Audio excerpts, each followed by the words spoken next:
She slammed that bright yellow envelope onto the hood of my Chevy like she was serving a high-profile warrant, and I remember the way the paper crinkled under her palm, a sound that felt way too loud for a Tuesday morning in the Texas Hill Country.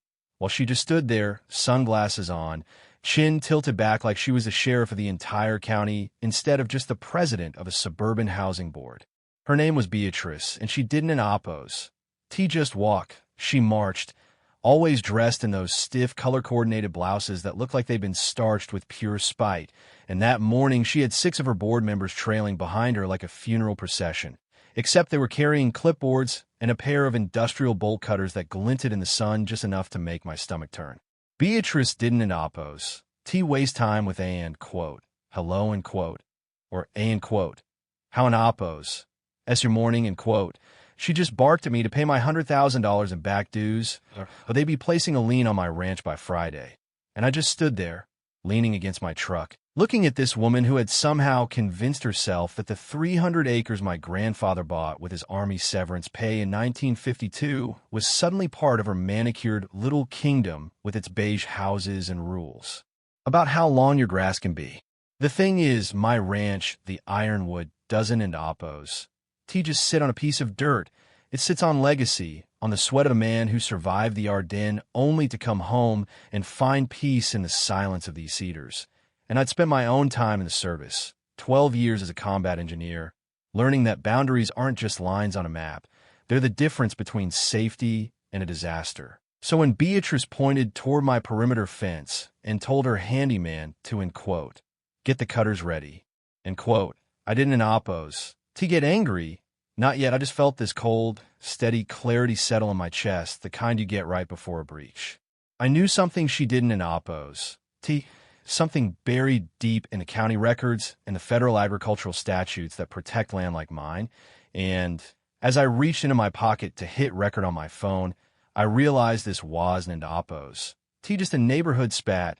It was a war for the soul of the Ironwood, a place that was miles outside any HOA jurisdiction, tucked away where the government maps still label the soil as free agricultural land. And honestly, if you've ever dealt with the kind of people who think a plastic badge gives them the right to rewrite history, you're going to want to hear exactly how I dismantled Beatrice's little empire, piece by piece, starting with the very first flyer she ever taped to my gate.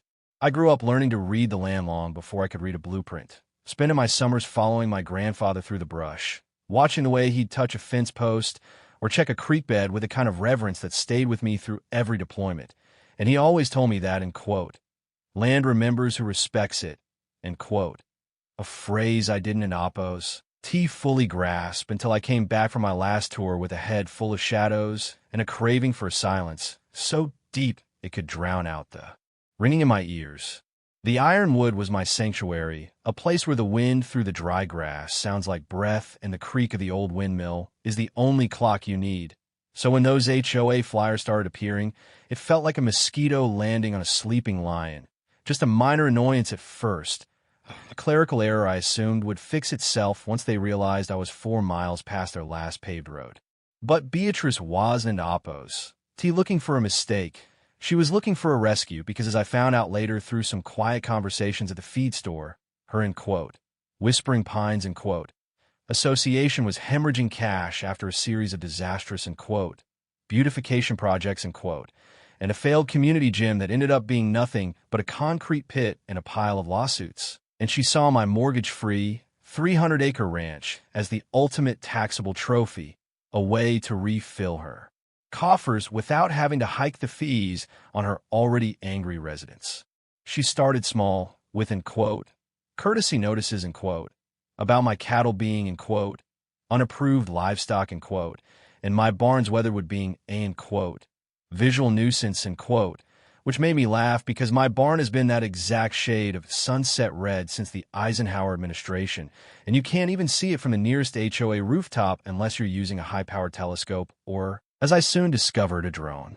The first time I saw the drone, I was hauling feed out to the south pasture, and I heard that high-pitched whine, that mechanical wasp sound that doesn't oppose belong in the country. And I looked up to see a black speck hovering right over my water troughs, tracking me as I worked, and that was the moment the, end quote, neighborly misunderstanding, end quote, turn into an invasion.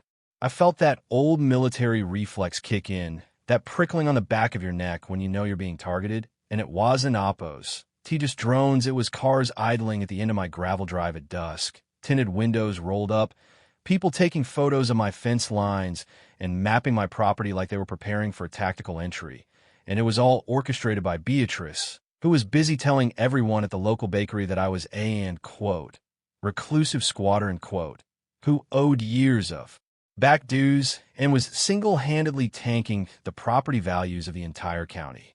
It's amazing how fast a lie can travel in a small town when it's wrapped in the language of, end quote, community standards, end quote. And within a month, the nods I used to get at the hardware store turned into cold stares, and people I'd known since I was a kid were suddenly, end quote, too busy, end quote, to talk, while Beatrice kept turning the screws, sending me invoices that grew from $5,000 to $50,000 to $100,000, adding on, end quote, administrative fees, end quote, and, end quote, legal retainers, end quote, for a membership I never signed and a contract I never saw. She was weaponizing the HOA's ignorance, counting on the fact that most people don into Oppos to know the difference between a neighborhood covenant and a federal land grant, and she almost had me convinced that I was the one who was crazy until the night I sat on my porch and opened my grandfather in Oppos. His old journals, those worn, leather-bound books where he documented every rainfall, every calf birth, and every legal battle he'd ever fought to keep this land free. I found a passage from 1974, written in his heavy, deliberate hand, where he'd noted a meeting with the county commissioners regarding the, end quote, proposed expansion, end quote, of the nearby developments. And there, tucked between the pages, was a faded, yellowed map with a heavy red line drawn right along my eastern boundary, stamped with the words, end quote, federal agricultural exemption, untouchable, end quote. And I felt a surge of adrenaline that cleared my head like a lightning strike. Beatrice thought she was playing a game of chicken with a tired rancher, but she was actually trying to siege a fortress built on 70 years of legal bedrock. So I stopped shrugging it off and started preparing, spending my nights in the county records basement, pulling deeds and survey reports that were so old they smelled like dust and history. And I realized that Beatrice hadn't an Oppos. T just made a mistake. She had committed a massive, systematic fraud. She had been, end quote, annexing, end quote, land on paper that she had no right to touch, including a trailer park and 2 other smaller farms, hoping that if she acted with enough authority, no one would bother to check the math. But I'm a combat engineer, Beatrice, and I check every inch of the bridge before I walk across it. So when that convoy of SUVs pulled up to my gate that Tuesday, I wasn't in Oppos. T just ready, I was waiting, and as I walked down the drive to meet them, watching her board members hold up their phones to, end quote, record the enforcement action, end quote.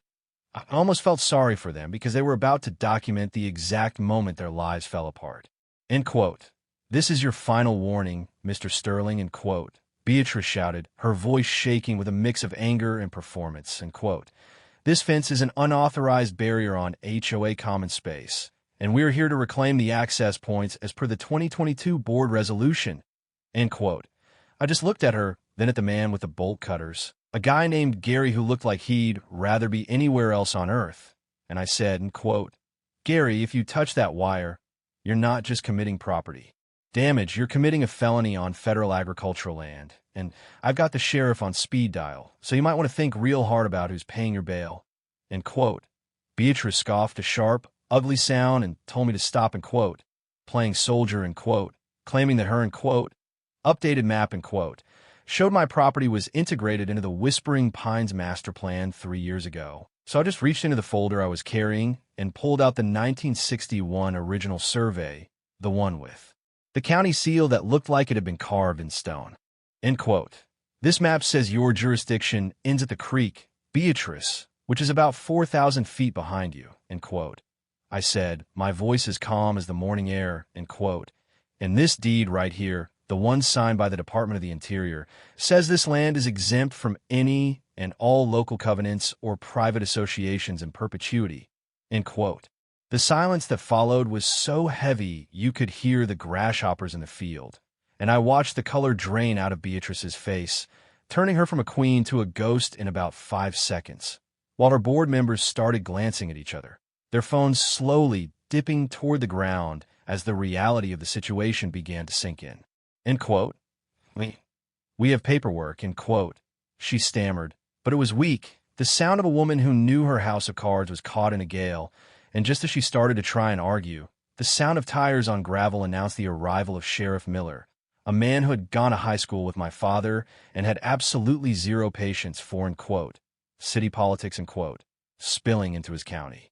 He stepped out of his cruiser, adjusted his hat, and took one look at the bolt cutters in Gary's hand before looking at me and nodding, end quote. Everything okay here, Wyatt? End quote. I just handed him the folder and pointed to the fence, end quote. They're trying to cut a federal boundary, Sheriff, based on a map they made up in a basement somewhere. End quote. Miller spent about 10 minutes looking at my documents, and then at the end, quote, notices, end quote. Beatrice had been sending me, and I've never seen a man's jaw tighten so hard. He looked at Beatrice and said, end quote, Mon oppos. I suggest you put those cutters back in your truck and leave this property right now, because if I see you or any of your people within 500 feet of this gate again, I'm not going to bother with a warning. I'm going to book you for criminal trespass and attempted fraud. And, quote, the retreat was pathetic, a scramble of slamming doors and spinning tires as the whispering pines, end quote, enforcement team, end quote, fled back toward their suburb, leaving a cloud of dust that felt like a purification. But I wasn't into oppos. T done, because you don into oppos. T target a man's home and a veteran's legacy and just get to walk away with a stern talking to. I took that video I'd recorded along with all the documentation I'd gathered, and I didn't in oppos. T just go to a lawyer. I went to the state oversight board and the local news, and within 48 hours, the story of the, end quote, HOA pirate, end quote, was leading the evening broadcast, and the whispers in town suddenly turned into a roar of outrage. It turned out I wasn't into oppos. T the only one she'd been targeting. I was just the only one with the space and the records to fight back. And once the state auditors started digging into Whispering Pines books, they found a black hole of missing funds, illegal, end quote, emergency assessments, end quote, and thousands of dollars that had been funneled into Beatrice's brother's landscaping company for work that was never done. The fall was spectacular, a cascade of resignations, lawsuits, and eventually criminal charges for document falsification and embezzlement that saw Beatrice escorted out of her beige house in handcuffs, a sight that I didn't into oppos. T take joy in, not exactly, but there was a certain weight of justice to it that felt like the land itself was exhaling. The HOA was eventually dissolved and reorganized under a new, much humbler board that sent me a formal letter of apology and a check for the legal fees I'd incurred, though I never cashed it. I just pinned it to the wall of the barn as a reminder that some things aren't in oppos. T for sale. The ironwood is quiet again now, the way it's supposed to be, and I've spent the last few months finally finishing the restoration my grandfather started, painting the barn that deep, honest red, and fixing the windmill so it hums instead of groans. And sometimes, when the sun is setting over the hills and the shadows of the cedars stretch across the pasture, I feel like he's out there somewhere, nodding his head in approval. I even planted a new row of oaks along the fence line, right where Beatrice tried to cut the wire, a living boundary that'll outlast any board resolution or, end quote, community standard, end quote, they could ever dream up, and have started hosting small workshops for other ranchers in the area, teaching them how to read their deeds and protect their rights. Because the truth is, there are always going to be people like Beatrice who think they can own the world with a clipboard and a lie. But here's the thing about land. It doesn't into oppos. T care about your titles or your starch blouses. It only cares about the truth of the dirt and the people who are willing to stand their ground to protect it. And I've realized that my service didn't into oppos. TN when I took off the uniform. It just changed shape from defending a country to defending a home. But I've been thinking about it lately, about the way the town turns so fast, and the way people are so eager to believe the worst about a neighbor if it's packaged as, in quote, the rules, end quote. And it makes me wonder if we've lost something fundamental in our rush to be part of the, end quote, collective, end quote. Was Beatrice the villain? Or was she just a symptom of a community that's become so obsessed with property values that they've forgotten the value of property? There's a lot of talk these days about what it means to be a good neighbor. But if being a good neighbor means staying quiet while someone tries to steal your history, then I'd rather be the, end quote, rule breaker and quote, every single day of the week. And I'm curious if any of you have ever had to choose between your community and your conscience. Did I go too far by taking her down so publicly, or was that the only way to make sure the poison didn't in Oppos? Tea spread, because I've heard rumors that a few of her old allies are trying to start a new, and quote, consulting firm, and quote, for HOAs in the next county over, and it makes me think the fight for the Ironwood might just be the first chapter in a much longer story. What would you have done if someone slammed a $100,000 lie on your truck and threatened the only thing you had left of your family? Is justice always worth the bridge you have to burn to get there? Or is there a middle ground I missed in the heat of the breach? Drop a comment below and let me know, because out here on the ranch, the only thing we value more than our land is the truth, and I'd like to hear yours.